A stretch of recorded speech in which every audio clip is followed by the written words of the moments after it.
Assalamualaikum warahmatullahi wabarakatuh. Waalaikumsalam warahmatullahi wabarakatuh. Bagaimana kabar kalian hari ini? Alhamdulillah baik. Alhamdulillah baik. Sebelum kita memulai pembelajaran pada hari ini, terlebih dahulu mari kita membaca doa sesuai dengan keyakinan kita masing-masing. Doa dimulai. Doa selesai. Pada kesempatan kali ini kita akan mempelajari tentang konsep dasar perpajakan. Nah, kakak harap setelah pembelajaran hari ini kalian dapat memahami tentang konsep dasar perpajakan. Nah, sebelum kita masuk ke materi, di sini ada yang bisa menjelaskan tentang apa itu definisi pajak? Saya Bu. Ya, silakan Suryohini. Jadi pajak merupakan iuran wajib kepada negara yang terutang oleh orang pribadi atau badan yang bersifat memaksa berdasarkan undang-undang dengan tidak mendapat imbalan secara langsung dan dipergunakan untuk keperluan negara sebesar-besarnya kemakmuran rakyat. Ya, baik. Terima kasih atas penjelasannya Suryohini.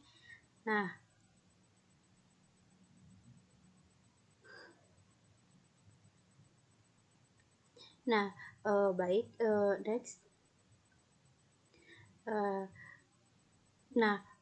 Untuk selain dari penjelasan terkait pajak yang telah dijelaskan oleh Suryohini tadi, kakak juga akan menjelaskan sedikit tentang definisi pajak. Definisi pajak ini, pajak adalah iuran atau kontribusi wajib dari rakyat, baik perseorangan atau badan usaha kepada negara yang diatur dalam undang-undang. Pajak menjadi satu di antara sumber pendapatan negara, sehingga dapat dipaksakan pemungutannya sesuai dengan undang-undang yang berlaku. Pajak yang dibayarkan bisa dinikmati oleh masyarakat dalam bentuk perlindungan dari pihak keamanan, pembangunan jalan, dan fasilitas negara untuk rakyat. Next. Setelah kalian memahami tentang apa definisi pajak, selanjutnya kita akan masuk tentang apa saja fungsi-fungsi dari pajak ini. Fungsi pajak sendiri memiliki 4 fungsi, yaitu fungsi anggaran, fungsi pemerataan, fungsi regulasi, dan fungsi alokasi. Pajak ini perlu kalian ketahui bahwa pajak merupakan salah satu sumber pendapatan selain minyak bumi dan gas alam. Pajak ini memiliki beberapa fungsi penting dalam sebuah negara. Fungsi yang pertama ada fungsi anggaran. Fungsi ini menunjukkan bahwa pajak berfungsi sebagai sumber pendapatan kas negara yang akan digunakan untuk membiayai pengeluaran negara atau pembangunan nasional. Hal ini berkaitan dengan tugas utama negara melakukan pembangunan seperti menyediakan fasilitas pendidikan, kesehatan, infrastruktur, dan pelayanan publik lainnya. Lalu fungsi yang kedua yaitu fungsi regulasi. Yang perlu kalian ketahui bahwa regulasi memiliki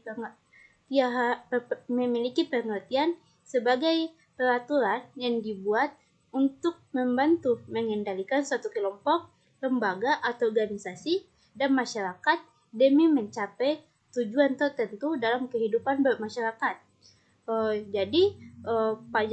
Pajak sebagai fungsi regulasi menunjukkan bahwa pajak berfungsi sebagai alat untuk mengatur atau melaksanakan kebijakan negara di bidang ekonomi dan sosial, di mana fungsi regulasi ini misalnya yang pertama memberikan perlindungan terhadap barang produksi dalam negeri, contohnya pajak pertambahan nilai. Lalu yang kedua ada pajak ini dapat digunakan untuk menghambat laju inflasi. Lalu fungsi pajak yang ketiga ada fungsi pemerataan. Fungsi pemerataan ini menunjukkan bahwa pajak berfungsi dalam penyeimbangan dan penyesuaian antara pembagian pendapatan dengan kesejahteraan rakyat. Dalam hal ini, pajak berfungsi untuk melakukan pemerataan pendapatan rakyat seperti yang tercantum dalam trilogi pembangunan. Misalnya contoh dari fungsi pemerataan ini misalnya adanya pembangunan infrastruktur secara merata sehingga menciptakan lapangan kerja baru bagi masyarakat. Lalu selanjutnya ada fungsi alokasi. Nah, fungsi ini merupakan fungsi untuk melakukan alokasi sumber dana yang akan atau telah digunakan untuk memenuhi kebutuhan masyarakat. Jadi fungsi ini untuk menentukan secara tepat kemana dana yang akan dialokasikan. Contohnya pajak dapat digunakan untuk menambah jumlah polisi yang terkadang tidak memadai apabila melihat dari pertumbuhan jumlah penduduk yang semakin meningkat. Next. Nah, setelah kalian mengetahui tentang 4 fungsi pajak tadi, selanjutnya kita akan membahas tentang jenis-jenis pajak. Nah, selanjutnya, pajak sendiri dapat digolongkan menjadi 3. Yang pertama ada berdasarkan pemungutannya, yang kedua berdasarkan lembaga yang memungutnya, dan yang ketiga berdasarkan objek yang dikenakan. Next. Nah, untuk penggolongan pajak berdasarkan pemungutannya, ini terbagi menjadi 2 jenis pajak, yaitu pajak langsung dan pajak tidak langsung. Next.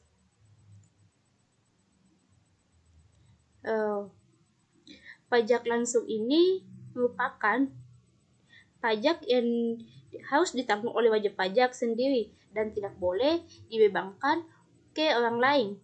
Next.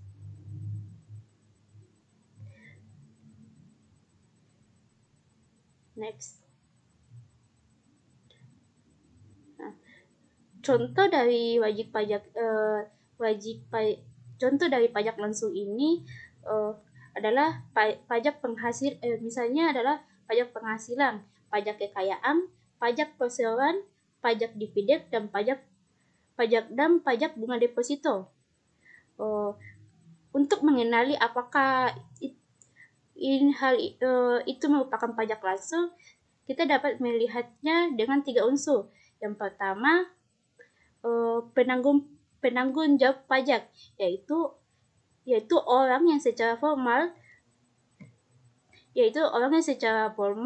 yuridis harus melunasi pajak bila padanya terdapat faktor atau kejadian yang menimbulkan sebab untuk dikenakan pajak.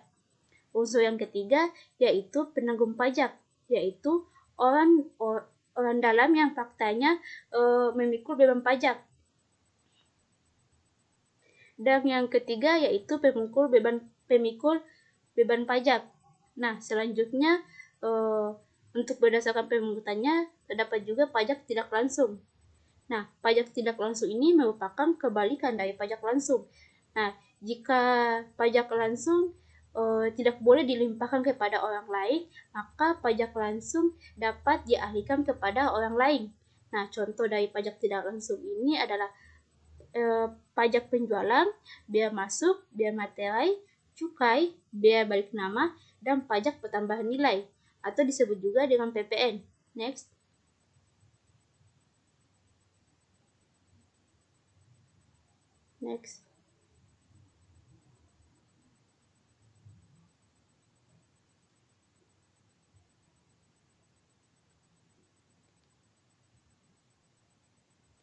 Nah,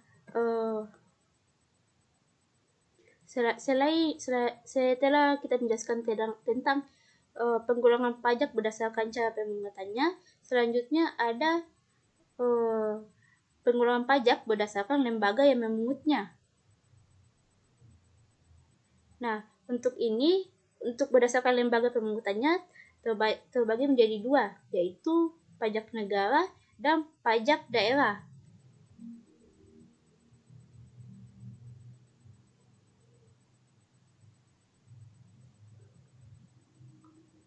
Nah,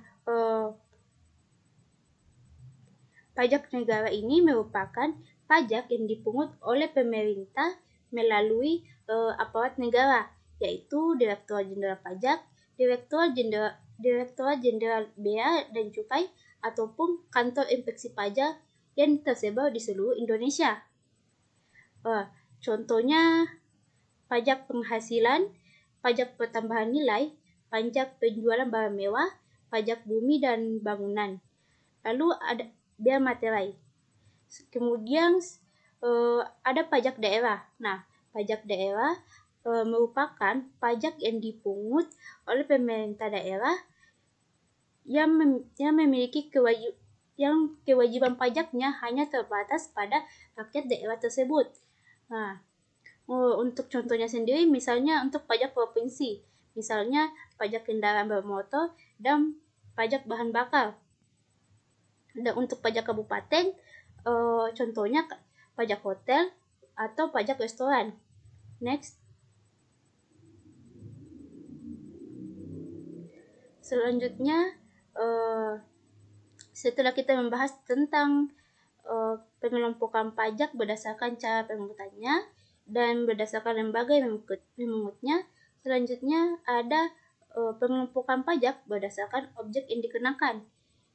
Berdasarkan objek yang dikenakan ini juga terbagi menjadi dua jenis, yaitu pajak subjektif dan pajak objektif. Pajak subjektif merupakan pajak yang jumlah pungutan pajaknya berdasarkan keadaan subjeknya atau orangnya. Pajak subjektif ini juga dapat dikatakan sebagai pungutan yang berasal dari orang pribadi dan telah dikukuhkan sebagai wajib pajak yang memiliki NPWP sebagai syarat administrasi. Nah, contohnya adalah pajak kekayaan dan pajak penghasilan. Dan untuk jenis-jenis dari pajak subjektif ini juga dapat dilihat pada pajak penghasilan pasal 21, pajak penghasilan pasal 15, dan pajak penghasilan pasal 22, dan pajak penghasilan pada pasal 23. Nah, selanjutnya ada pajak objektif. Pajak objektif merupakan pajak yang pemungutannya berdasarkan objek. Nah, dibandingkan dengan pajak subjektif, pajak objektif ini merupakan jenis pajak yang tidak melihat kondisi dari wajib pajaknya, melainkan dilihat dari sifat objek pajaknya. Pada dasarnya, pajak objektif ini fokus pengenaannya dengan memperhatikan objeknya, yaitu berupa benda, keadaan, perbuatan, ataupun peristiwa yang dapat menyebabkan adanya utang pajak dan kemudian ditetapkan untuk subjeknya, tetapi tidak mempersoalkan apakah subjek tersebut bertempat tinggal di Indonesia ataupun di luar Indonesia.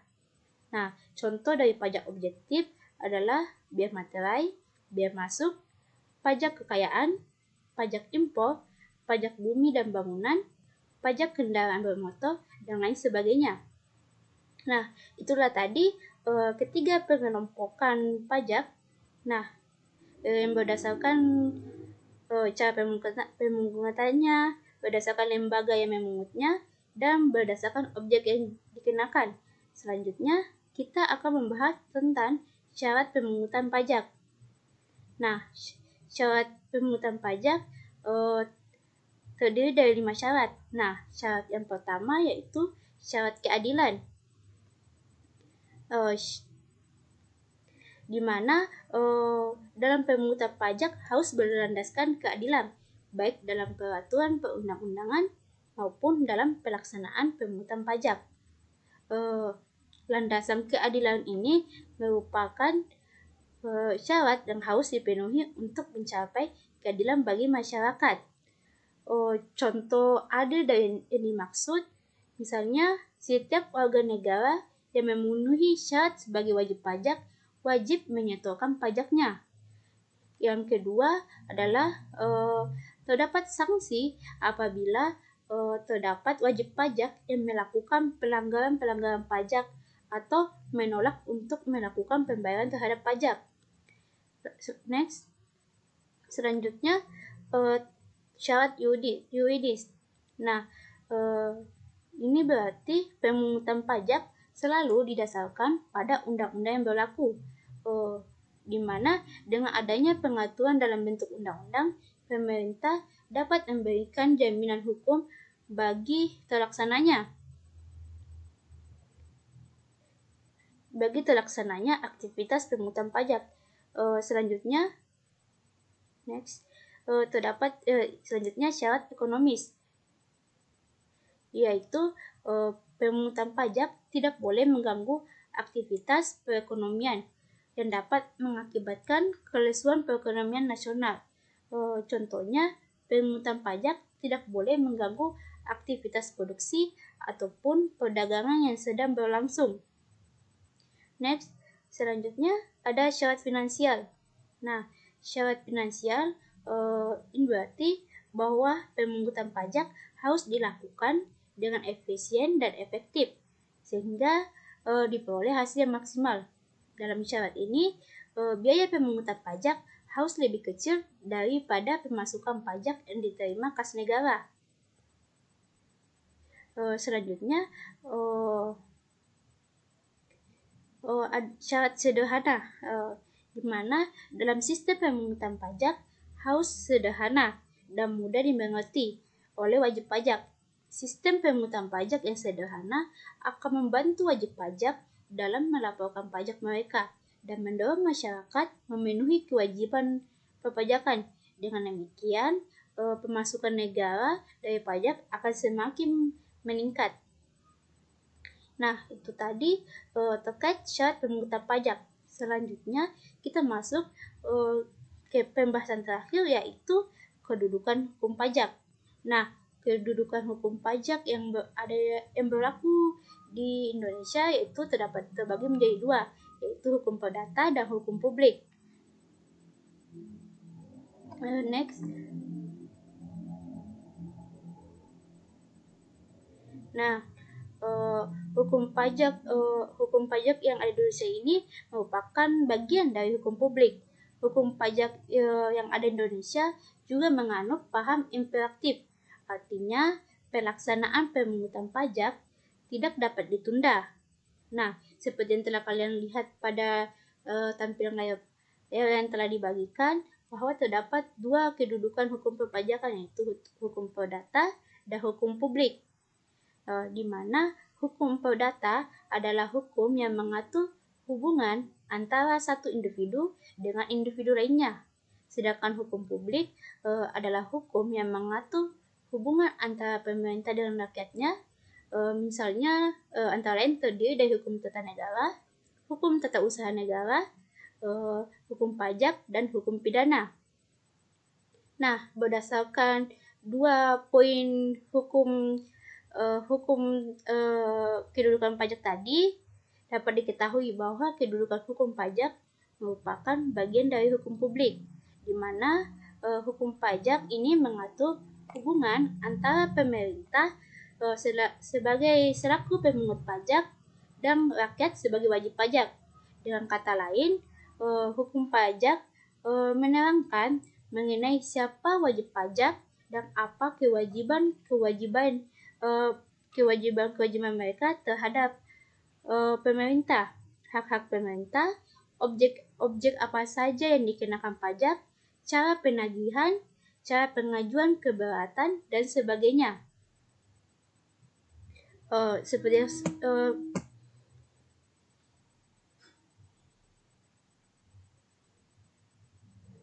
seperti yang saya tadi katakan bahwa hukum pajak menganut paham imperatif, yakni pelaksanaannya tidak dapat ditunda.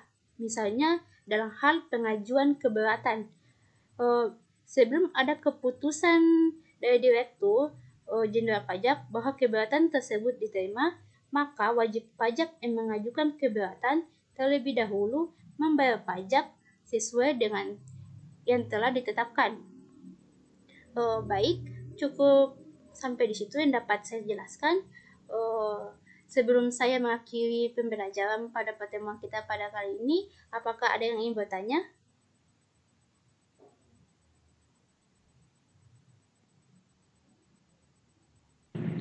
Sudah. Ya.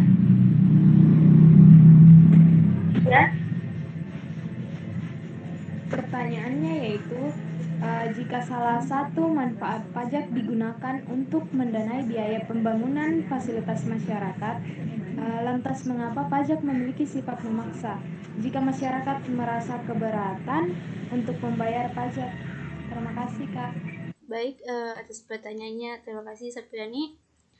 Baik, mengapa pajak ini memiliki sifat memaksa meskipun sebenarnya dari pembayaran pajak itu sebenarnya akan kembali lagi ke masyarakat, tapi mengapa pajak memiliki sifat memaksa kepada mereka yang tidak ingin membayar pajak? Itu karena pada dasarnya di Indonesia sendiri masih banyak orang yang wajib pajak yang tidak ingin melakukan pembayaran pajak. Mereka masih sering melakukan penundaan pajak, bahkan menolak untuk melakukan pembayaran pajak.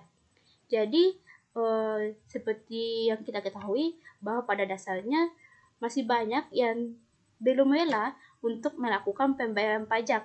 Apalagi masih banyak masyarakat Indonesia menganggap bahwa dari pajak tersebut mereka tidak mendapatkan hasil fasilitas yang mereka rasakan, bahwa pajak yang mereka tidak bayarkan dalam bentuk fasilitas belum bisa mereka rasakan. Jadi negara pun tentunya akan kesulitan dalam membiayai pengeluarannya apabila masyarakat menolak untuk melakukan pembayaran. Oleh karenanya, agar pajak dapat dibayar, maka pemungutannya harus dipaksakan.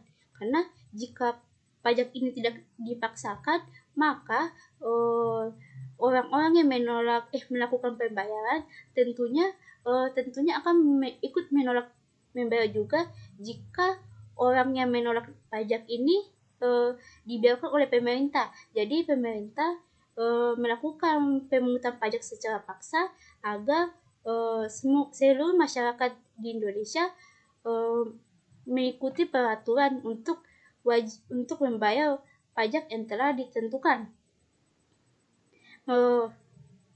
Meskipun pajak ini memiliki sifat pemaksa, namun pajak tidak sembarangan untuk melakukan pemaksaan. Pemungutan pajak yang secara paksa ini harus tetap berlandaskan pada undang-undang. Nah, meskipun demikian, biaya yang harus dibayar oleh masyarakat tentunya sudah diatur terlebih dahulu. Jadi, karena itulah, kalau jika masyarakat menolak untuk melakukan pembayaran pajak, maka masyarakat tersebut akan menerima konsekuensinya. Karena membayar pajak ini sifatnya memaksa, sudah sesuai dengan peraturan perundang-undangan. Baik, apakah jawaban yang saya sampaikan sudah cukup? Sudah Sapriani?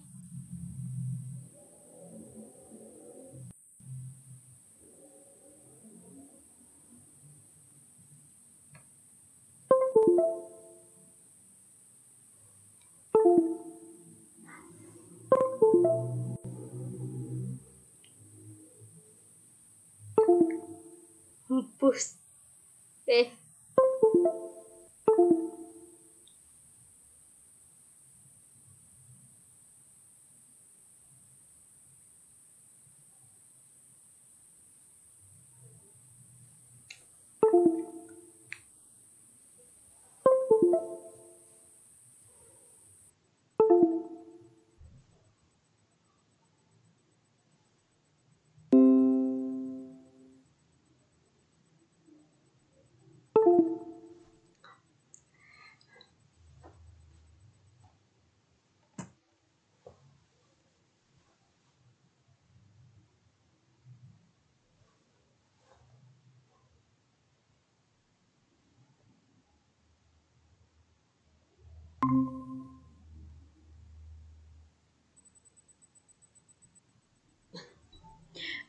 Baik, itu tadi jawaban yang dapat saya sampaikan untuk pertanyaan dari saudara Sepriani.